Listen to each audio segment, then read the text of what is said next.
आज का समय बहुत बदल गया है। सब हिंसा धन संपत्ति के ही भूखे हो। ऐसा लगता है कि आत्मा में प्रेम की जगह मेरा तेरा ने ही अपनी जगह बना ली हो।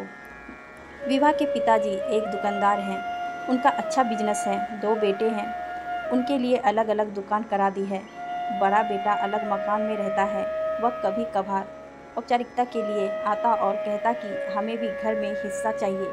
वह घर में कुछ खर्च करता न था। हमेशा पापा के साथ खींचातानी करना उसकी आदत हो गई। ये हिस्सा भी नहीं देता कि दुकान में कितनी बिक्री हुई। इस तरह पापा ने उसे घर से बाहर कर दिया और अलग से दुकान भी खुलवा दी। अब वह घर से दूर दूर रहने लगा। उसे हमेशा लगता कि पापा कहीं घर रवि के नाम ना कर दे। अब छोटी बहू बेटे घर में रहे थे, पर उनके मन में भी लालच था। अब रवि घर में रहने के कारण ही मजबूरी में माँ की देखभाल कर रहा था। उसके मन में यही रहता कि हम पापा माँ की सेवा करेंगे तो घर तो अपना ही है। इस तरह रवि पापा की दुकान ही संभाल रहा था। जब से विभा की माँ को पैरालिसिस अटैक आया, उनकी हालत बहुत दयनीय सी हो गई। अब वो अपने ही आप उठ बैठ ना पाती, कुछ ढंग से खाना खा पाती थी। दिनों दिन उसकी स्थिति और लाचारी वाली हो गई। पहले 3 महीने अच्छा इलाज चला, पर कोई सुधार नहीं हो रहा था। तब अंकल जी ने सोचा, चलो अब डिस्चार्ज करा लेते हैं। काफ़ी पैसा भी इलाज में खर्च हो चुका था, पर उन्होंने सोचा फिजियोथेरेपी घर में ही जाया करेंगे और हर महीने चेकअप करा लेंगे, दवाइयों को भी ले लेंगे। इस तरह विभा के पापा इन 3 महीने में बहुत परेशान हो चुके थे। उनके बेटे तो केवल औपचारिकता ही पूरी कर रही थे। कभी बड़ा बेटा, कभी छोटा बेटा आता। इस तरह कोई अस्पताल में जिम्मेदारी से रहने कोई तैयार नहीं रहता। इस तरह बड़े बेटे ने अस्पताल में एडमिट करा दिया, पर रहने तैयार नहीं। इसी तरह विभा के पिता अस्पताल के मोह से परेशान हो चुके थे, वहाँ यहाँ उब चुके थे। अब उन्होंने बड़े बेटे को फ़ोन लगाया और कहा, बेटा माँ को डिस्चार्ज कराना आ जाओ। तब राघव ने कहा, ठीक, मैं आ जाऊँगा। सुबह डिस्चार्ज कराना था। तब अंकल जी ने राघव से कहा कि मेरे अकाउंट में पैसे जमा करा दो। तब राघव कहने लगा, हमारे पास पैसे कहाँ हैं जो हम जमा करें। फिर उन्होंने छोटे बेटे से कहा कि माँ को डिस्चार्ज कराना तो कुछ का इंतज़ाम है, कुछ का करना है, करीब 24,000 मेरे अकाउंट में जमा करा दो।